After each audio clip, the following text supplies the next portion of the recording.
welcome to Your Choice 2020, General Election coverage on HOMTV. I'm Ben Grechko. On the November 3rd ballot, Meridian Township voters will see 3 millage renewal requests from the township. One of those requests is the Meridian Land Preservation Millage, Renewal and Reduction. Joining us today is Meridian Township Parks and Recreation Director, LuAnn Maisner, and Senior Parks and Land Management Coordinator, Jane Greenway, to discuss what this millage means for the voters and the township's land preservation program. You guys, thank you so much for joining us today. You bet. So I first want to start by reminding residents that this is a millage renewal and not a new millage. Could you provide some detail on the history of this millage, including the last time it was approved by the voters? Sure. The land preservation program was initiated in 2000 and with a millage that was supported by our voters at 3/4 of a mil, 0.75 mils. And then it was renewed again 10 years later for 1/3 of a mil in 2010. And during those 20 years or 10 years, the township was able to acquire nearly 1,000 acres of environmentally sensitive lands. And part of that millage is for acquisition, but also another very important part is the stewardship and the maintenance and management of these properties. Jane, did you want to say anything about that? Nope. I'll have other things to say about the stewardship, though. Okay. So as you just said, LuAnn, the preservation program was one of the first of its kind in the state. Could you just talk a little bit more about how far the township has come with the preservation of the natural area since first approved, and also why there was a need for it in the first place? I can cover that. That would be great. Jane, Go ahead. Okay. When the land preservation program was started, there was Meridian Township had already seen quite a bit of development, and everyone felt like we needed to continue to preserve our green spaces. And at that time, a green space plan was developed for the township, creating corridors of areas for wildlife to travel and basically just to make our community more livable. Everyone likes green spaces in their backyards, and that's really what makes Meridian Township so special. And it started in 2000, and at the time, and still is, a very unique program in that the properties are evaluated using a set of ecological criterion to score the property. We don't just buy property to stop development. That's not the purpose, or because it's there. We go through a strict evaluation of wildlife and a lot of environmental factors to make sure that it's suitable for the program.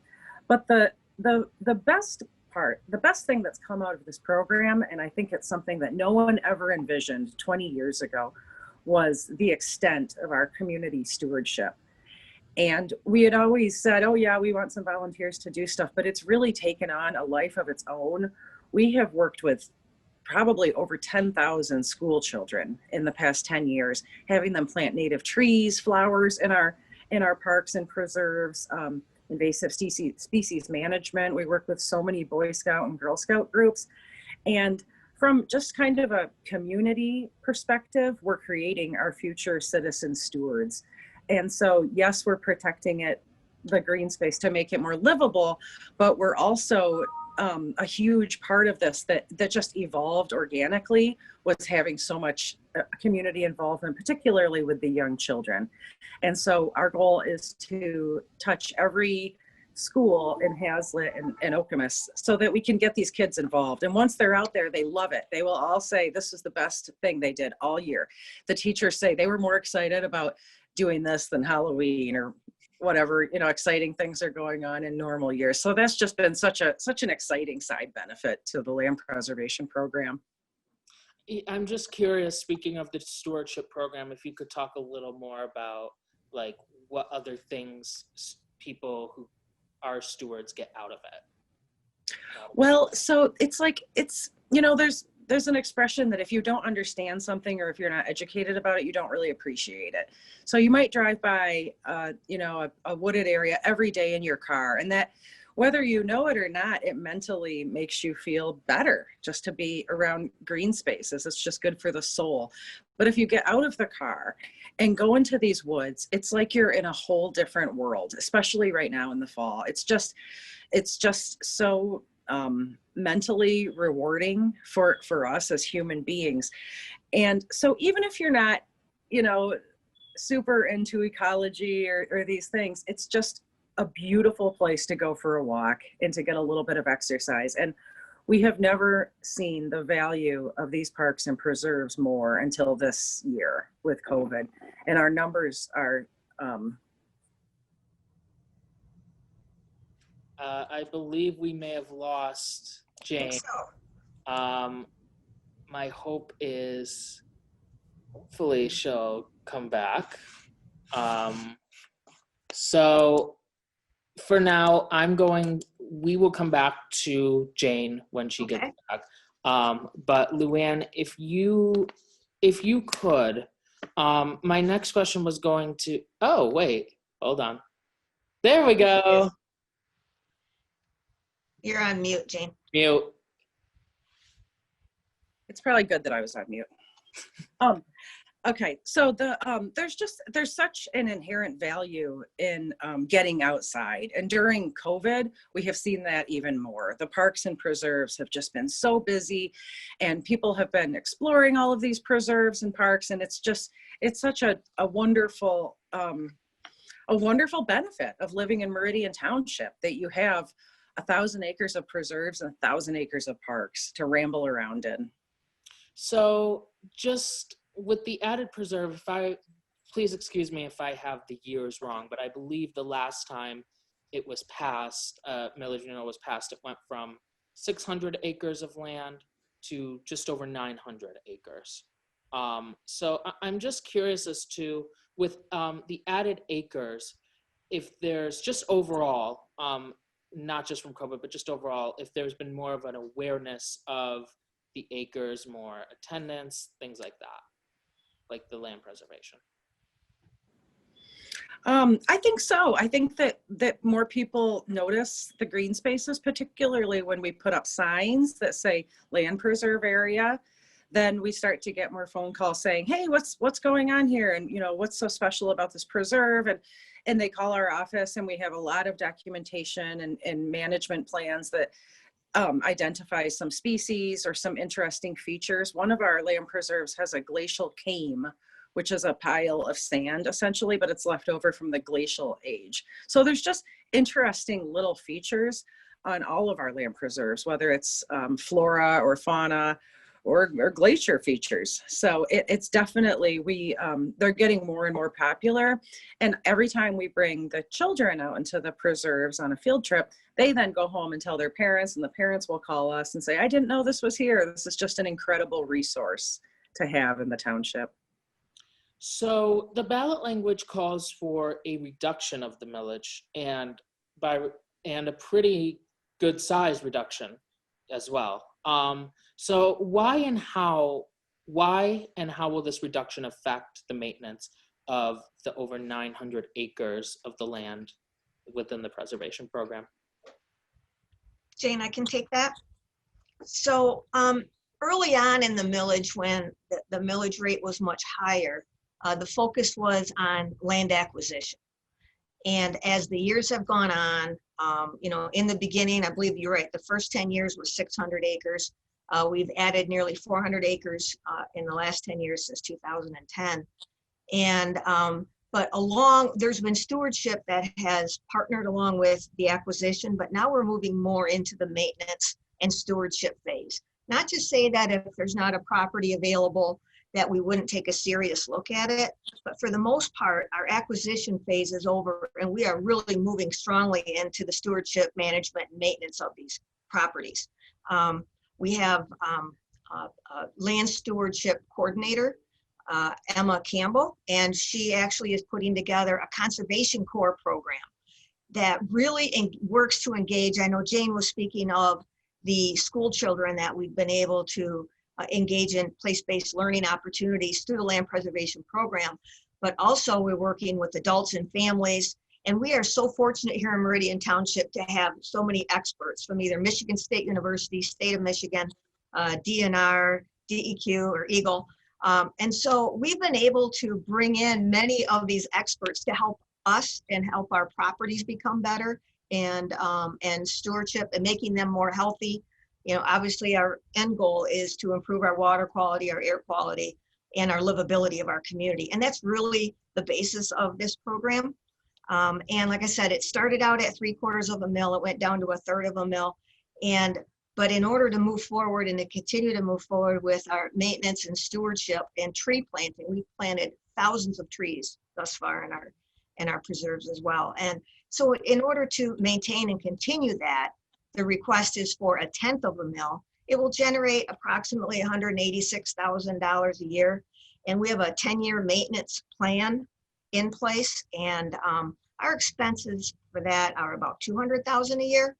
So it's not that we're going back to voters to request a lot of money that's not needed, but utilizing these funds as well as engaging our volunteers and the community engagement, which is so key, so everyone feels it's an important piece, so people feel a part of the program. That is really what the request is for. It's not for anything above and beyond. We're just looking at basic maintenance and stewardship activities for the next 10 years. I see. So if approved, and if you could just talk about, if approved, what would the millage funds be used for, and how would it benefit residents over the next 10 years? Jane, would you like to talk about some Yeah. of the plan? Yep.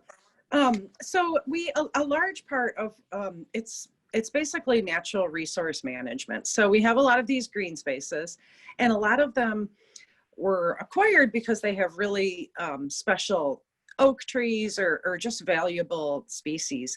And one thing that we are always contending with are invasive species. And so we have things like prescribed burns that handle weeds in our more prairie kind of areas. We have a lot of volunteer groups and contracts that go in to clear out invasive species, and we plant more trees. So we're trying to improve these preserves as much as we can with our means. But specifically, we go in and remove knotweed. Japanese knotweed is a particularly awful invasive species that we take off the preserves. Phragmites, which is a tall grass with plumes that people may have heard of. Everyone's heard of garlic mustard, and that's what we have the children usually working on. But there's other things that aren't so much volunteer. It's a little bit more elaborate removal in terms of basil bark treatment and some things.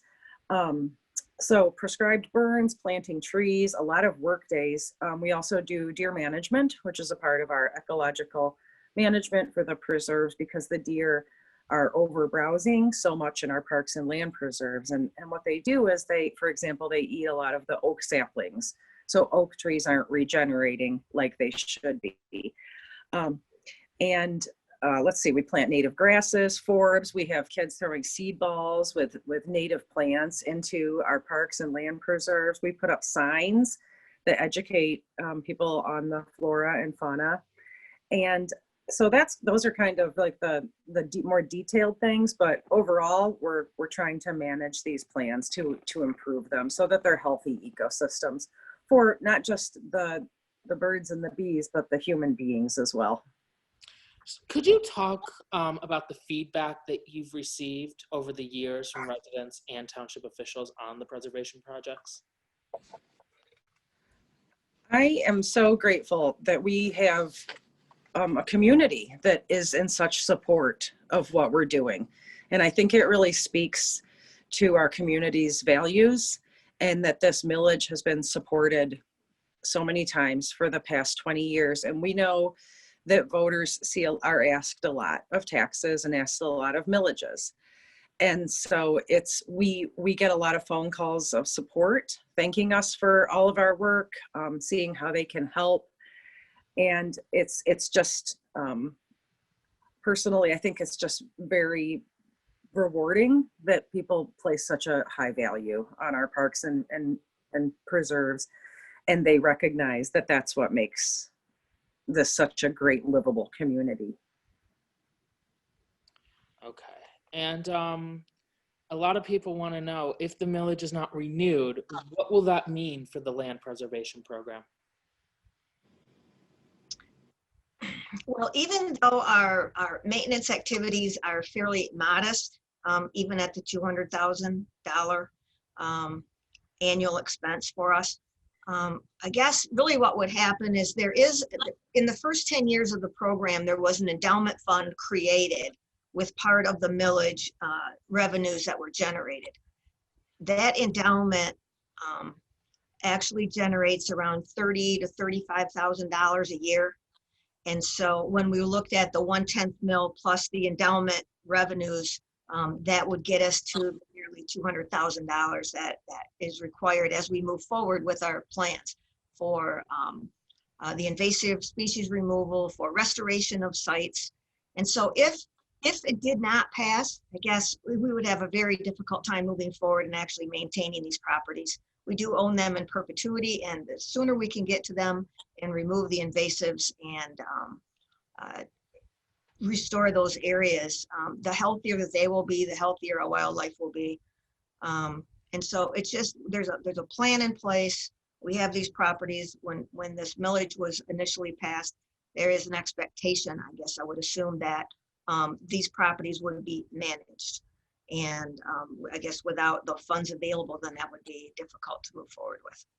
But it sounds to me that this endowment could, perhaps some of those funds go toward making up for that amount that would be lost from not approving the millage. Yeah, once those funds are put into an endowment, it's not anything we can get back. Okay. And so those funds are left untouched. And then the money that's generated from the interest earned each year, that is what goes in to help assist with the maintenance and management of the program. I see. So just as a recap, what is the ballot language for the millage renewal asking voters to consider? To renew the millage at a reduced rate from 1/3 mil to 1/10 mil. And I believe 1/10 is $10 for every $1,000 of the SEV. So I think that is if your home was valued at $300,000, this millage would cost about $150,000 per year. I see the question again.